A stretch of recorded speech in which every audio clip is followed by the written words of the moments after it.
पिछली वीडियो में हमने क्वाड्रेटिक इक्वेशन एक्सरसाइज 4.3 का फर्स्ट क्वेश्चन कर लिया था और जिसमें हमने कंप्लीटिंग स्क्वायर मेथड सीखा था। कंप्लीटिंग स्क्वायर मेथड यानी पूर्ण वर्ग विधि से क्वेश्चन को कैसे सॉल्व किया जाता है। आज सेकंड क्वेश्चन करेंगे और सेकंड क्वेश्चन में करना कुछ और नहीं है, क्वेश्चन वही फर्स्ट क्वेश्चन के जितने भी पार्ट हैं, फर्स्ट क्वेश्चन के 4 पार्ट थे, चारों उन्हीं क्वेश्चनों को दोबारा अब हमें क्वाड्रेटिक फार्मूला अप्लाई करके रूट्स निकालने हैं। रूट्स यानी दो, इसके अगर क्वाड्रेटिक इक्वेशन है पावर 2 वाली कंडीशन है, क्वाड्रेटिक में पावर 2 होती है मैक्सिमम, है ना, तो इसको हमें इसके 2 रूट्स निकालने होंगे, क्योंकि अगर पावर 2 है तो 2 सॉल्यूशन होंगे, 2 रूट्स निकलेंगे, पावर 3 होगी 3 तो 3 निकलते, पावर 4 तो 4 सॉल्यूशन, यहाँ पे सब में 2-2 सॉल्यूशंस। लेकिन क्वाड्रेटिक फार्मूले से हमें चेक भी करना पड़ेगा कि क्या इसके रियल रूट्स होते भी हैं नहीं होते हैं। जैसे हमने पिछला जब क्वेश्चन किया था, फर्स्ट क्वेश्चन, एक बार मैं आपको दिखा दूँ। फर्स्ट क्वेश्चन जो किया था हमने कंप्लीटिंग स्क्वायर मेथड से, ये क्वेश्चन क्या था, क्वेश्चन सेम है जो यहाँ पे है 2x square minus 7x plus 3, 2x square minus 7x plus 3, answer कितना आया था 3 और 1/2। तो यहाँ हम क्वाड्रेटिक फार्मूले से सॉल्व करेंगे तो भी आंसर वही आएगा, आंसर चेंज नहीं होगा। लेकिन करना कैसे है वो चीज़ें समझ लेते हैं। तो सबसे पहले क्वाड्रेटिक फार्मूला होता क्या है उसके बारे में एक बार समझ लेते हैं, उसके बाद क्वेश्चन को करते हैं। ये क्वाड्रेटिक इक्वेशन है, ax square plus bx plus c is equals to 0। ये क्वाड्रेटिक इक्वेशन होती है, मैंने आपको पहले भी बताया हुआ है। अगर यहाँ 0 हटा दिया जाए तो इसे पॉलिनोमियल बोलेंगे, लेकिन अगर 0 इक्वल्स टू में लगा हुआ है तो क्वाड्रेटिक इक्वेशन यानी द्विघात समीकरण है। अब इसमें एक कंडीशन क्या होती है कि if d is equals to B square minus 4ac greater than और इक्वल टू 0, मतलब d की वैल्यू अगर d जब कैलकुलेट करेंगे हम, और d कैलकुलेट कैसे किया जाता है, d का मतलब क्या होता है डिस्क्रिमिनेंट, हिंदी में बोलते हैं विविक्त कर। डिस्क्रिमिनेंट क्या होता है, discriminant is nothing but B square minus 4ac is called discriminant. B square minus 4ac को ही हम क्या बोलते हैं, डिस्क्रिमिनेंट बोलते हैं। ओके, बस इतना ध्यान रखना आपको। ये एक एक्सप्रेशन है बी स्क्वायर माइनस 4ac, इसी को हम डिस्क्रिमिनेंट यानी डी बोलते हैं। और ये जो डी कैलकुलेट करेंगे, अगर डी की वैल्यू या बी स्क्वायर माइनस 4ac की वैल्यू अगर 0 के बराबर है या 0 से बड़ी है तो उसके 2 रूट्स निकलेंगे। ओके, कैसा भी और समझेंगे, समझ में आएगा, चिंता मत करो आप। तब 2 रूट्स होंगे, 2 रूट्स यानी कि 2 इसके सॉल्यूशंस होंगे, 2 जीरोज निकलेंगे। और वो कौन से फॉर्मूले से निकलते हैं, तो उसका फॉर्मूला ये क्या है, x is equals to minus B plus minus under root D लिखो या under root B square minus 4ac लिखो, बात बराबर क्यों, दोनों का मतलब तो सेम ही है, दोनों उसके आपस में एक दूसरे के इक्वल होते हैं। तो यहाँ पे आप बी स्क्वायर माइनस 4ac भी लिख सकते हो या डी लिख लो, ज़्यादा बेस्ट रहेगा। और अपॉन में क्या 2 है। अब देखो यहाँ प्लस माइनस है यानी 2 रूट्स निकलेंगे, तो इसी को हम इस तरीके से लिख सकते हैं, यानी 2 रूट्स, एक को अल्फा समझ लेते हैं और एक को बीटा। तो अल्फा क्या होगा माइनस बी, एक बार प्लस में तो प्लस लिख देंगे और एक बार माइनस में नीचे, तो देखो यहाँ माइनस, यानी 2 बार हमने अलग अलग कर दिए 2 रूट्स इस फॉर्मूले में। ये फॉर्मूला बना कहाँ से, ये फॉर्मूला आप बना सकते हो कैसे, जैसे पिछला क्वेश्चन हमने किया था completing square method first question, तो ये क्वाड्रेटिक इक्वेशन है। और कंप्लीटिंग स्क्वायर मेथड में मैंने क्या बताया था, जो एक्स स्क्वायर का कॉफिशिएंट होगा उससे सबको डिवाइड करके कंप्लीटिंग स्क्वायर मेथड सॉल्व करो पूरा। यहाँ पे भी आप चाहो ना खुद से ट्राई करने, एक बार नहीं हो तो मुझे बताना कमेंट करके, मैं आपको बता दूंगा करके, वीडियो अपलोड कर दूंगा। इस इक्वेशन को अब क्या करना, ए से डिवाइड करना सबको, और जैसे कंप्लीटिंग स्क्वायर मेथड मैंने सिखाया है बिल्कुल उस तरीके से सॉल्व करना, ये अपने आप आ जाएगा, ये कंडीशन अपने आप आ जाएगी, आपको पता चल जाएगा क्वाड्रेटिक फार्मूला बना कैसे है। क्लियर है, ट्राई करना एक बार बिल्कुल। अब देखो इसके 3 रूट्स होते हैं, 3 टाइप के रूट्स होते हैं। रूट्स की वैरायटी क्या कि जब क्वाड्रेटिक इक्वेशन इस फॉर्म में है और a नॉट इक्वल टू 0 है, a 0 के बराबर नहीं है, तो जब हम d सॉल्व करेंगे, पहले d सॉल्व करके चेक करेंगे, उसके बाद ये अप्लाई करेंगे, ज़्यादा बेस्ट रहेगा। d निकालेंगे तो फॉर्मूला क्या अप्लाई करेंगे, B square minus 4ac।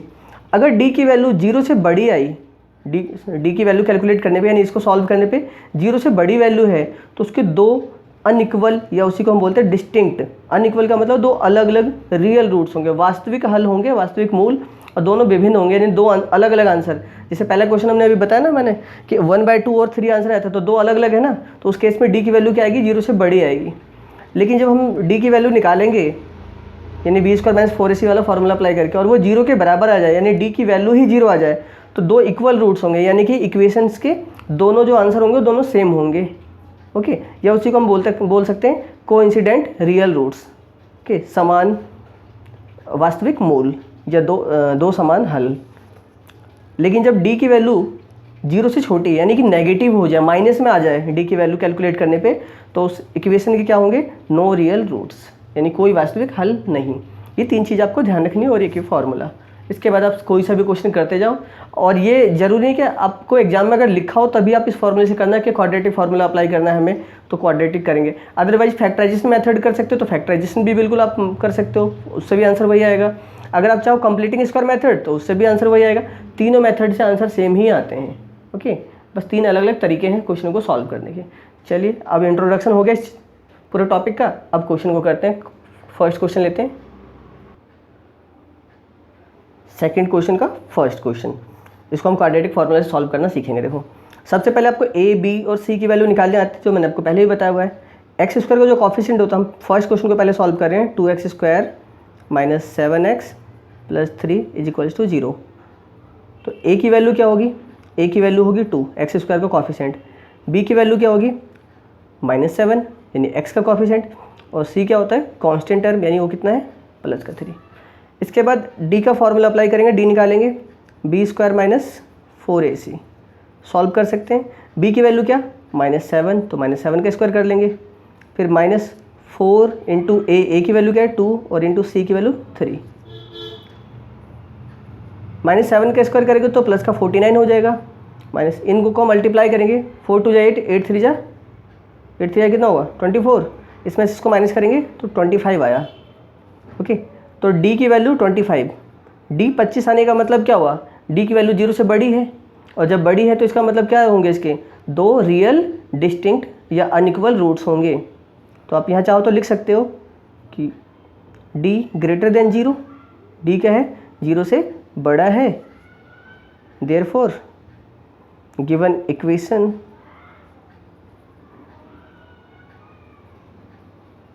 Has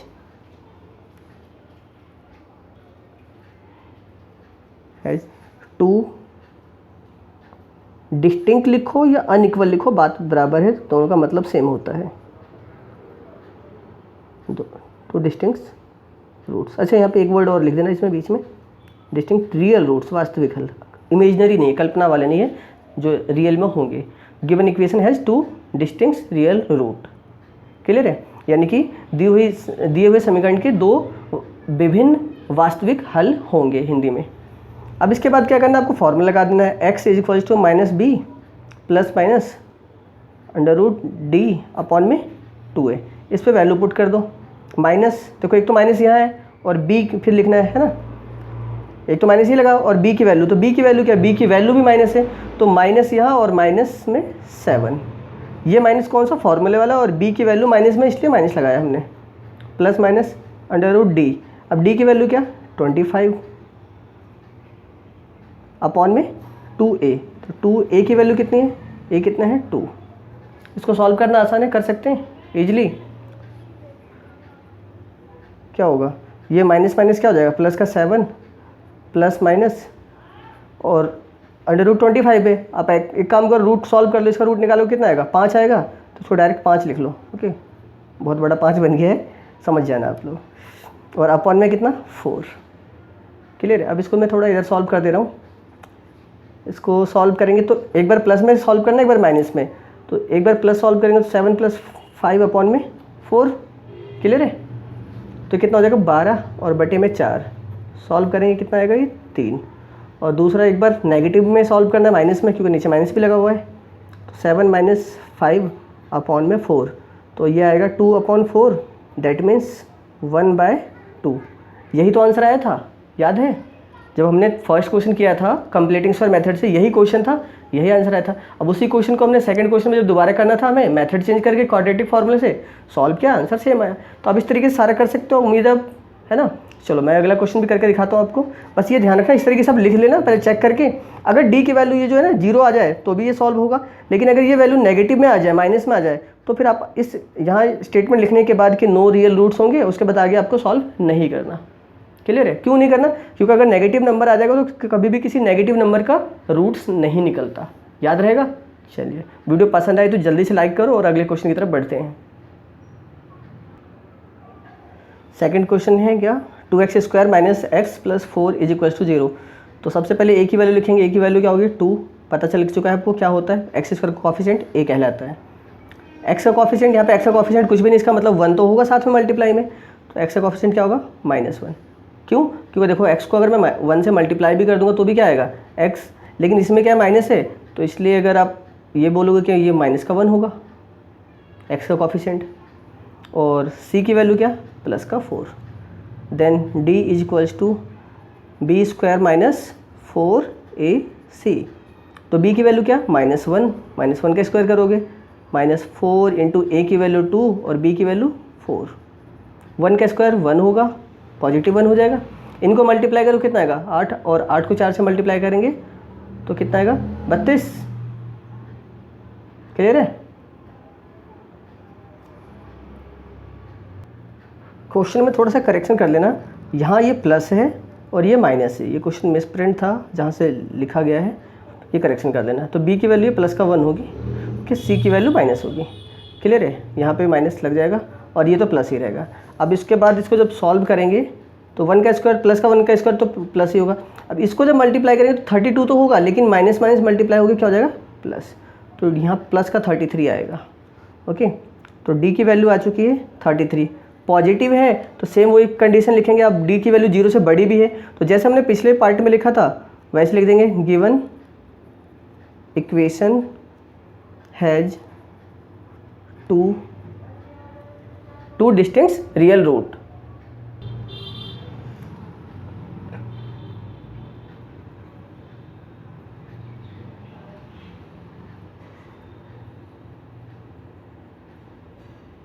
ठीक है, इतना तो लिख सकते हो आप आराम से बड़े प्यार से, जो हमने पिछले में। बस d की वैल्यू 0 से बड़ी होनी चाहिए तो भी ये लिखना है। d की वैल्यू अगर 0 होगी तो 2 इक्वल रूट्स होंगे, और d नेगेटिव में आ जाएगा तो नो रियल रूट्स होंगे। जब नेगेटिव आ जाएगा तो आगे तो हमें सॉल्व करना नहीं, इतने पे छोड़ देना होगा लिख के स्टेटमेंट। अब यहाँ तो हमें आगे रूट्स निकालने पड़ेंगे, तो दोनों रूट्स निकाल लेते हैं। ये इस पर वैल्यू आप इजीली पुट कर सकते हो माइनस, और b की वैल्यू क्या, b की वैल्यू +1 है, ध्यान रखना। ये फॉर्मूले वाला माइनस और ये वैल्यू प्लस की थी 1 तो प्लस लिख दिया। d की वैल्यू कितनी 33 अपॉन में 2a, a की वैल्यू कितनी है 2। सॉल्व करेंगे इसे, -1 प्लस माइनस अंडर रूट 33 का रूट निकलेगा नहीं, ये 4। अब एक बार पॉजिटिव और एक बार नेगेटिव दोनों चीज़ें लिखनी पड़ेंगी, दो रूट्स हैं, तो -1 प्लस अंडर रूट 33 अपॉन में 4। एक बार तो ये आएगा और दूसरी बार जब इसका रूट निकालेंगे तो x is equal to same यही होगा, बस यहाँ प्लस की जगह क्या लग जाएगा माइनस। ओके, तो माइनस में अंडर रूट 33 और अपॉन में 4। सेम यही आंसर आया था, याद हो आपको तो, अगर जब हमने उस मेथड से किया था कंप्लीटिंग स्क्वायर मेथड से, फर्स्ट क्वेश्चन का सेकंड पार्ट। ओके, इसको इधर आगे पीछे भी आप अरेंज कर सकते हो, उसको कोई फर्क नहीं पड़ेगा कि ये पहले लिख दिया और इसे बाद में लिख दिया, बाकी आंसर सेम है। थर्ड क्वेश्चन देखते हैं, इसका थर्ड पार्ट।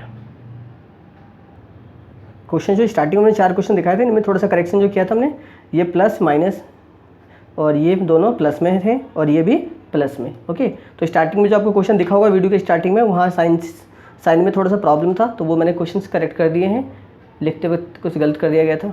चलिए अब थर्ड क्वेश्चन क्या है, 4x² + 4 under root 3x + 3 is equal to 0। इसको सॉल्व करते हैं।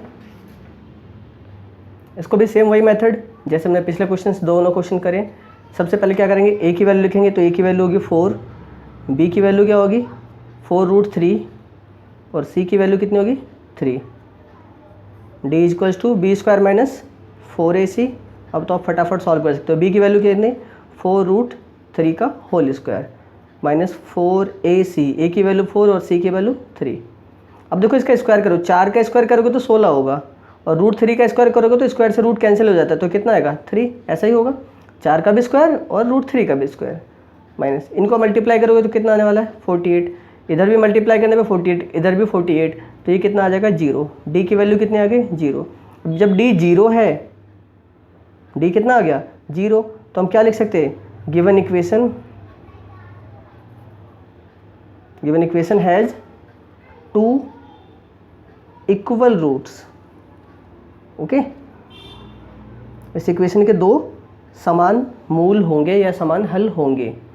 अब इसके बाद फिर वही, जब 0 आया तो भी हमें सॉल्व करना, दोनों रूट्स निकालने होंगे। अब दोनों रूट्स जो निकलेंगे दोनों एक जैसे होंगे, दोनों में कोई फ़र्क नहीं होगा।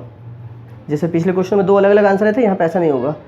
माइनस और b की वैल्यू क्या, b की वैल्यू कितनी है 4√3, फिर प्लस माइनस, और d की वैल्यू कितनी है, d की वैल्यू 0 अपॉन में 2, a की वैल्यू कितनी है 4। सॉल्व करते हैं इसे, तो 4√3 तो एक बार तो ये प्लस में लिख लेते हैं और एक बार इसी को हम कैसे लिख लेंगे, माइनस में। 4√3 और ये प्लस की जगह यहाँ नीचे क्या लगेगा, यहाँ बीच में माइनस और रूट में क्या है 0 अपॉन में 8 हो जाएगा। ये थोड़ा सा समझ जाना, रूट में 0 है। ये कितना हो जाएगा, -4√3 और 0 का रूट तो 0 ही होता है, तो इसको सॉल्व करो तो 0 ही पार्ट आएगा, इधर वाले से तो कोई मतलब है नहीं। नीचे सॉरी 8 है यहाँ पे, 4 2 जा 8। ओके, अब इसको जब सॉल्व करोगे तो 4 से 2 टाइम्स में कैंसिल हो जाएगा। वैसे इधर भी अगर करोगे तो -4√3 और अपॉन में 8, इससे कैंसिल हो जाएगा 2 टाइम्स में। तो जो x की वैल्यू आई है, दोनों वैल्यू x की इधर कितना है -√3/2 और ये भी क्या है -√3/2। अच्छा, इसे आप दोनों x के इक्वल्स टू में भी लिख सकते हो, या एक को अल्फा बोल सकते हो, एक को बीटा बोल सकते हो, ऐसा भी लिख सकते हो, कोई प्रॉब्लम नहीं होगी। ठीक है, तो तीनों समझ में आया कि इसका एक चौथा पार्ट जो बचा है उसे भी सॉल्व करा देता हूँ मैं आपको, कुछ भी नहीं छोड़ूंगा ताकि सारा पूरी एक्सरसाइज कंप्लीट हो जाए। ओके, और इसके बाद यहीं तक इसमें क्वेश्चन में पार्ट्स थे। क्वेश्चन थर्ड में 2 पार्ट्स हैं, उसकी सेपरेट वीडियो आएगी, फिर 4th 5th 6th जो भी वर्ड प्रॉब्लम है लगातार सारे आपको बैक टू बैक सारे क्वेश्चंस का सॉल्यूशन मिलेगा। तो वीडियो से चैनल से लगातार जुड़े रहो और बेल आइकन प्रेस करके रखा करो ताकि नोटिफिकेशन मिलते रहे। क्वेश्चन नंबर 4 देखते हैं। क्वेश्चन नंबर सेकंड का 4th, 2x² + x + 4 = 0। तो a की वैल्यू कितनी होगी 2, b की वैल्यू यानी x का कोफिशिएंट 1 और c की वैल्यू होगी कांस्टेंट है 4। तो d = b² - 4ac। तो b की वैल्यू 1 का स्क्वायर -4 × a की वैल्यू 2 और c की वैल्यू 4, ये 1 हो गया और इसको मल्टीप्लाई करोगे तो 32, घटाओगे तो कितना आएगा -31। अब d की वैल्यू क्या आ गई नेगेटिव, यानी कि आप यहाँ पे लिखोगे क्या, हेयर d <0, d <0 यानी कि 0 से छोटा है, नेगेटिव में है, तो इसलिए आप क्या बोल सकते हो, given equation has no real roots. Clear है, बस इस तरीके से क्वेश्चन को करना है। इसके आगे हम इसका सॉल्यूशन नहीं करेंगे, क्यों नहीं करेंगे, क्योंकि नेगेटिव नंबर का जब हम जो ये फार्मूला लगाते हैं, ये फार्मूला पता है ना, ये हमें लिखना नहीं है, सिर्फ समझा रहा हूँ मैं आपको। यहाँ तो यहाँ डी में क्या होता है, रूट सॉल्व करते हैं, डी का रूट निकालते हैं, किसी भी नेगेटिव नंबर का रूट नहीं निकलता, इसलिए आगे इसे हमें सॉल्व करने की जरूरत नहीं है। सिर्फ इतने पे ही हमारा क्वेश्चन कंप्लीट हो चुका है। क्लियर है, होपफुली आपको सेकंड क्वेश्चन बिल्कुल अच्छे से समझ में आ गया होगा और अब किसी भी क्वेश्चन को सॉल्व कर सकते हो आप आसानी से। तीनों मेथड मैंने सिखा दिया आपको।